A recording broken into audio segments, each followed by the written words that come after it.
Hello students, welcome back. आज की class में हम अकाउंटिंग रेशियोज को कंटिन्यू करेंगे। सबसे पहले हम करेंगे इलस्ट्रेशन 15।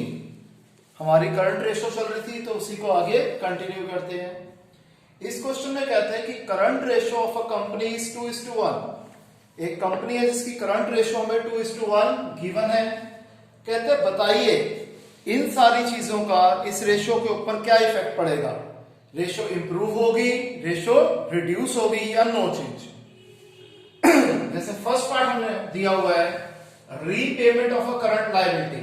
मैंने अमाउंट अपनी मर्जी से अज्यूम कर लिया 50,000, एक राउंड फिगर जिससे कैलकुलेशन इजी रहे कि 50,000 की जो हम करंट लायबिलिटी पे करेंगे तो ऑब्वियसली बात है हमारी करंट लायबिलिटी 50,000 से रिड्यूस हो गई। और हम करंट लायबिलिटी की पेमेंट कैसे करेंगे, आइदर कैश आइदर चेक। तो जो भी मोड से हम पेमेंट करें हमारा करंट एसेट तो रिड्यूस होगा ही होगा 50,000 रुपए से। तो फिगर क्या आ गई, न्यूमरेटर में करंट एसेट्स आ गए 1,50,000 और डिनोमिनेटर में करंट लायबिलिटी आ गई 50,000, दैट इज 3:1। तो रेशियो क्या हो रही है, इंप्रूव हो रही है क्योंकि ओरिजिनल रेशियो 2:1 थी। सेकेंड पार्ट, हमने गुड्स खरीदे कैश पे। मैंने अज्यूम कर लिया 50,000 के गुड्स खरीदे हैं। अब करंट एसेट्स 2 लाख थे, 2 लाख के थे।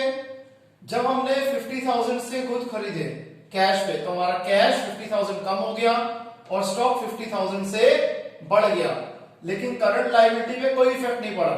तो ये -50,000 प्लस 50,000 जीरो होता है। तो 2 लाख अपॉन 1 लाख 2:1 रेशियो में कोई चेंज नहीं है। नेक्स्ट, हमने ऑफिस इक्विपमेंट बेचा 4,000 रुपए वाला, 4,000 रुपए का जिसकी बुक वैल्यू थी 5,000 रुपीज। अब जब हमने 4,000 रुपए का बेचा, मैंने मान लिया हमने कैश पे बेचा, तो मेरा कैश जो कि करंट एसेट का पार्ट है वो इंक्रीज हो गया। लेकिन जो हमने ऑफिस इक्विपमेंट बेचा है वो क्या है, फिक्स्ड एसेट का पार्ट है, वो हमारा कहीं पे यूज नहीं हो रहा, तो उस चीज को हम इग्नोर मार देंगे। तो क्या हो गया, हमारा करंट एसेट हो गए 2,04,000 रुपए के, करंट लायबिलिटी 1 लाख की ही है, तो रेशियो आ गई 2.04:1। तो रेशियो इंप्रूव हो रही है।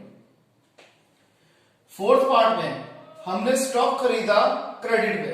मैंने फिगर अज्यूम कर ली 50,000 पे, तो 50,000 से मेरा करंट एसेट यानी कि स्टॉक इंक्रीज हो गया और 50,000 मेरी लायबिलिटी यानी कि क्रेडिटर भी बढ़ गए। तो क्या हुआ, न्यूमरेटर में 2.5 लाख और डिनोमिनेटर में 1.5 लाख। इसे सिंप्लीफाई करेंगे 5/3 यानी कि 1.67:1। तो रेशियो क्या हो रही है, रिड्यूस हो रही है। नेक्स्ट, हमने 10,000 वाले गुड्स 11,000 रुपए में बेचे, ठीक है जी। तो 10,000 रुपए से स्टॉक कम हो गया और 11,000 रुपए से कैश या फिर डेटर जो भी हम मानना चाहे वो हमारा बढ़ गया। करंट लायबिलिटीज पे इसका कोई इफेक्ट नहीं है। तो 2,01,000 न्यूमरेटर में, डिनोमिनेटर में 1 लाख, 2.01:1। तो रेशियो इंप्रूव हो रही है। हमने डिविडेंड पे करा, मैंने मान लिया 50,000 का डिविडेंड पे किया है। अब डिविडेंड के साथ क्या होता है बेटे, जिस साल हमें डिविडेंड पे करना होता है उससे 1 साल पहले वो डिविडेंड हमारी करंट लायबिलिटी का पार्ट बन जाता है। तो करंट लायबिलिटी 50,000 से हमारी रिड्यूस हो गई और हमने डिविडेंड पे किया, चेक से करा होगा, बैंक से पेमेंट करी होगी, हमारा करंट एसेट भी 50,000 से रिड्यूस हो गया। तो फिगर आ गई 1,50,000 अपॉन 50,000, दैट इज 3:1।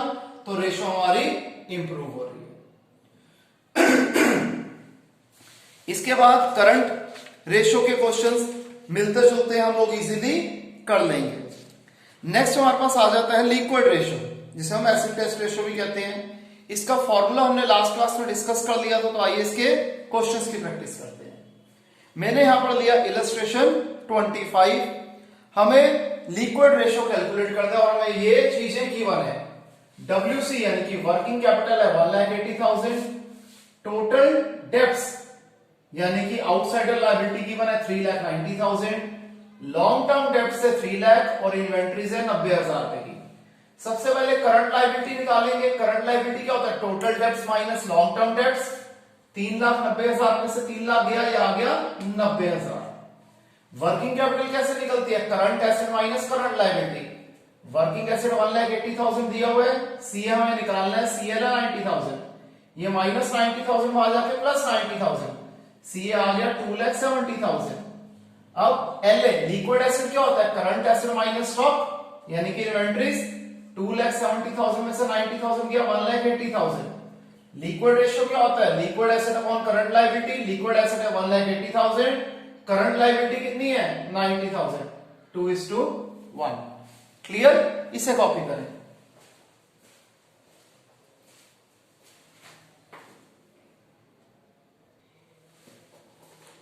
तो आइए नेक्स्ट क्वेश्चन करते हैं हम। Illustration number 29।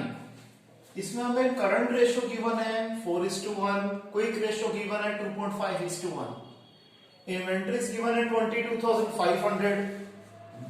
हमें क्वेश्चन के अंदर करंट एसेट और करंट लायबिलिटीज फाइंड आउट करनी है। आपको पता है करंट रेशियो का फॉर्मूला होता है current asset upon current liability, जो कि 4:1 गिवन है। Cross multiply CA into 1 CA, 4 into CL 4 CL। इसी तरीके से क्विक रेशियो होता है liquid acid upon current liability, जो कि 2.5:1 है। LA into 1 LA, 2.5 into CL 2.5 CL। अब हमें एक चीज पता है, जब भी हमें करंट एसिड और लिक्विड एसिड दिए होते हैं तो इसका डिफरेंस क्या होता है, इन्वेंटरीज और प्रीपेड एक्सपेंस होता है। जब प्रीपेड एक्सपेंस नहीं दे रखा तो इसका डिफरेंस इन्वेंटरीज ही होगा। इन्वेंटरीज हो गया CA माइनस LA, इन्वेंटरीज है 22,500, CA है 4 CL, LA है 2.5 CL, इसका डिफरेंस आ गया 1.5 CL। 1.5 इधर मल्टीप्लाई और यहां जाके डिवाइड हो जाएगा, तो CL आ गया 15,000। सॉरी, CA क्या था 4 CL था, तो 4 into 15,000 60,000। क्लियर। ध्यान रखना स्टूडेंट्स, जो क्वेश्चन इजी हैं, सिमिलर है, वो हम स्किप किए जा रहे हैं, वो सारे आप खुद प्रैक्टिस करेंगे और कोई भी डाउट होगी हम उसे लाइव क्लास में कवर करेंगे। नेक्स्ट है हमारे पास इलस्ट्रेशन 32। इसमें हमें क्विक रेशियो और करंट रेशियो निकालना है। सबसे पहले मैं निकालता हूं करंट एसेट। करंट एसेट कैसे निकलते हैं, total asset minus non current assets. अब इस क्वेश्चन के अंदर नॉन करंट एसेट्स में क्या क्या आ जाएगा, fixed asset, non current investment, long term loans and advances. Total asset दे रखे 16 lakh, fixed asset 6 lakh, non current investment 1 lakh और long term loan and advances again 1 lakh. 6 + 1 + 1 8 lakh, 16 lakh में से 8 लाख गया, 8 लाख आ गया। फिर क्विक एसेट क्या होता है, current asset minus stock minus prepaid expense. Stock means inventories. Current asset 8 lakh, inventories हमें दिया हुआ 1,90,000, प्रीपेड एक्सपेंस दिया हुआ 10,000, तो 8 लाख में से ये दोनों फिगर माइनस करोगे आ जाएगा 6 लाख। फिर करंट लायबिलिटी। करंट लायबिलिटी क्या होता है, total date minus non current liability. अब नॉन करंट लायबिलिटी में इस क्वेश्चन में हमें क्या क्या गिवन है, लॉन्ग टर्म बोरोइंग्स और long term provision. Total date है 12 lakh, long term borrowings 4 lakh, long term provision 4 lakh, 4 + 4 8 lakh, 12 lakh में से 8 लाख गया, ये आ गया 4 लाख। अब करंट रेशियो क्या होता है, सॉरी क्विक रेशियो क्या होता है, quick asset upon current liability. Quick asset है 6 लाख, करंट लायबिलिटी है 4 lakh, 6 lakh upon 4 lakh 1.5:1। Current ratio क्या है, current asset upon current liability. Current asset है 8 lakh, current liability 4 lakh, 8 lakh by 4 lakh 2:1। Clear, इसे कॉपी करें।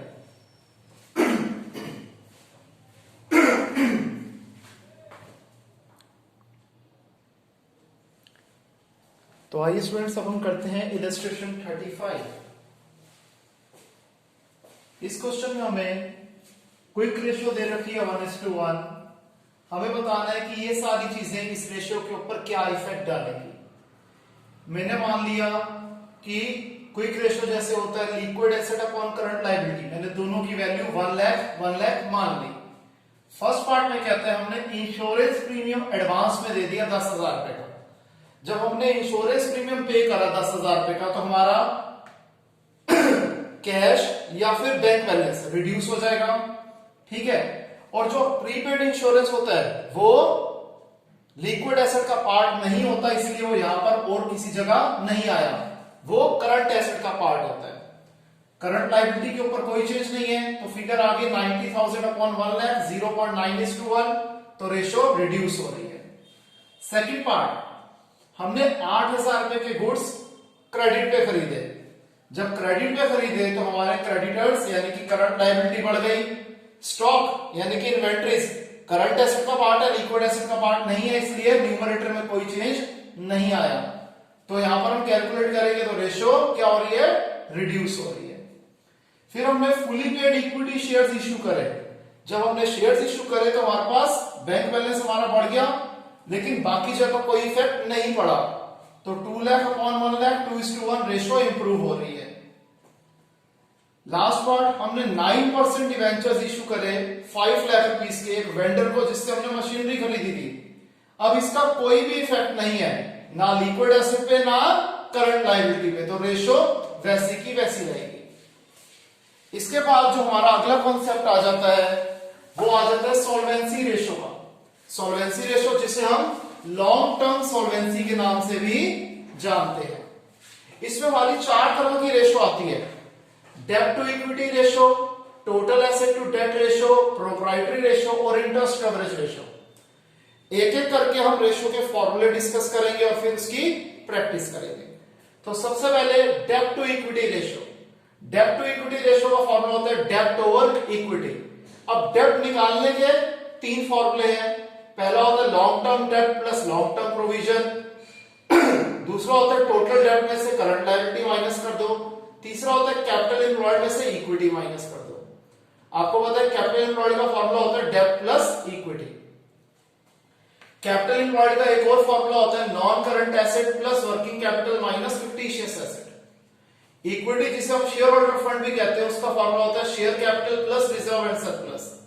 या फिर इसका दूसरा फॉर्मूला हो जाएगा नॉन करंट एसेट, जिसके अंदर टेंजिबल एसेट, इंटेंजिबल एसेट और नॉन करंट यानी कि ट्रेड इन्वेस्टमेंट आ जाएगी, plus long term loan and advances plus working capital minus non current liability. अब नॉन करंट लायबिलिटी में लॉन्ग टर्म बोरोइंग्स और लॉन्ग टर्म प्रोविजन दोनों आ जाएगा। या फिर इक्विटी निकालने का दूसरा फॉर्मूला हो गया total asset minus total date. Clear है स्टूडेंट्स? इसे कॉपी कीजिए, फिर हम आगे करते हैं।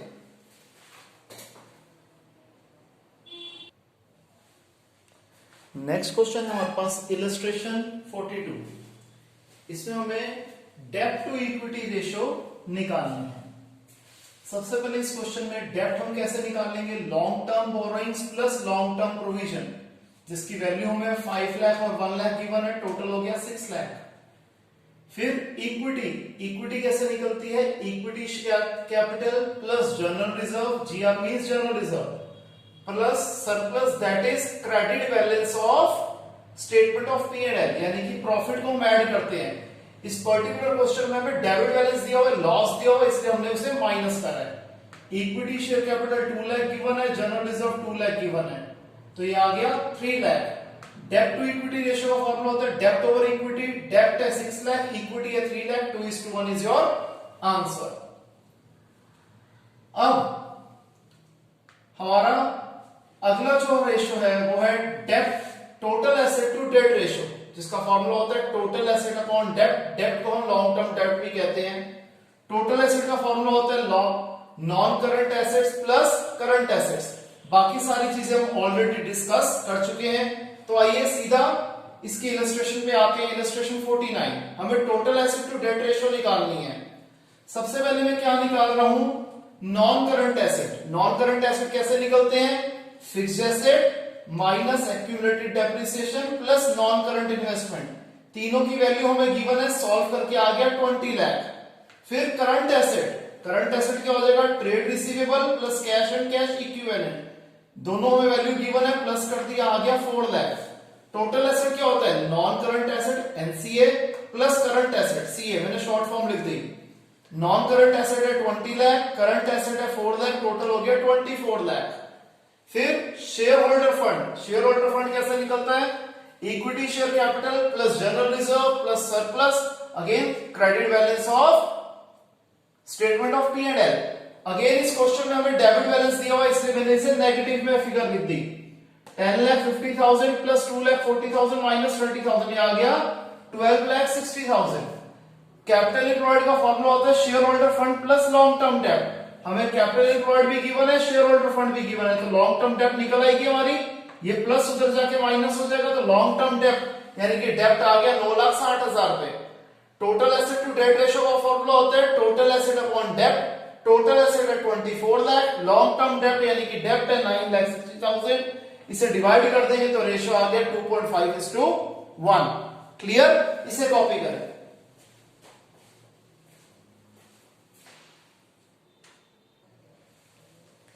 इसके बाद हमारे पास आ गए थे स्टूडेंट्स प्रोप्राइटरी रेशियो।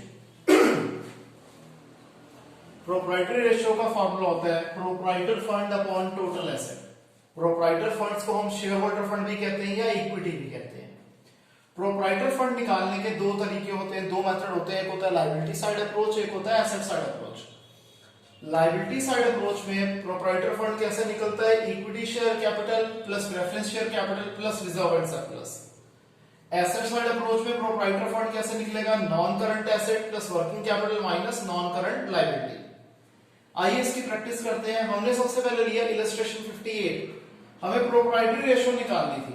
सबसे पहले हमें चाहिए शेयर होल्डर फंड, ये निकाल लेते हैं। शेयर होल्डर फंड कैसे निकलेगा?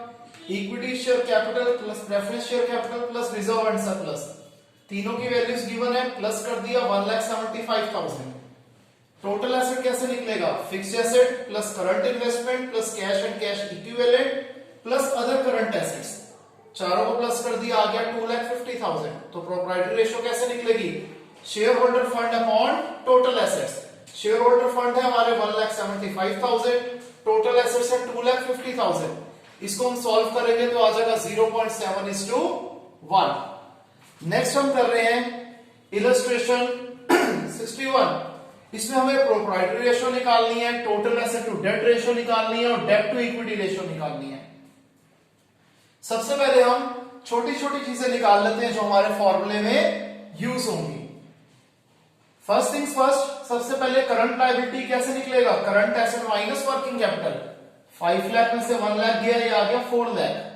फिर डेप्ट, डेप्ट कैसे निकलेगा? टोटल डेप्ट माइनस करंट लायबिलिटी। टोटल डेप्ट 12 लाख है, करंट लायबिलिटी हमने 4 लाख निकाल ली, डिफरेंस आ गया 8 लाख। फिर टोटल एसेट कैसे निकलेगा? Capital employed plus current liability. Capital employed है 10 लाख, करंट लायबिलिटी हमने निकाली थी 4 लाख, टोटल हो गया 14 lakh. Proprietors fund, total liability minus total डेप्ट। टोटल लायबिलिटी हमें गिवन है कितनी है जी? 14 लाख, टोटल डेप्ट से 12 लाख, तो ये डिफरेंस आ गया 2 लाख रुपीस का। Just a second,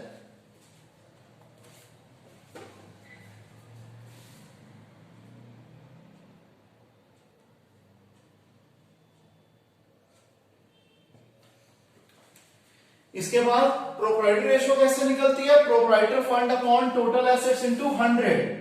proprietor fund है 2 लाख, टोटल एसेट है 14 लाख इनटू 100। इसे हम सॉल्व कर देंगे तो आ जाएगा 14.29%।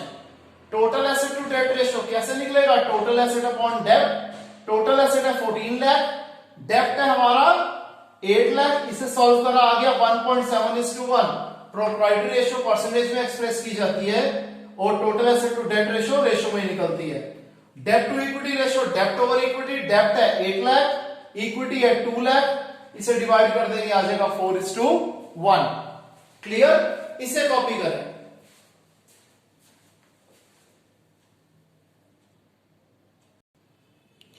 तो स्टूडेंट्स नेक्स्ट रेशियो हमारे पास आ जाती है इंटरेस्ट कवरेज रेशियो। ये बहुत ज्यादा आसान और छोटी सी रेशियो है।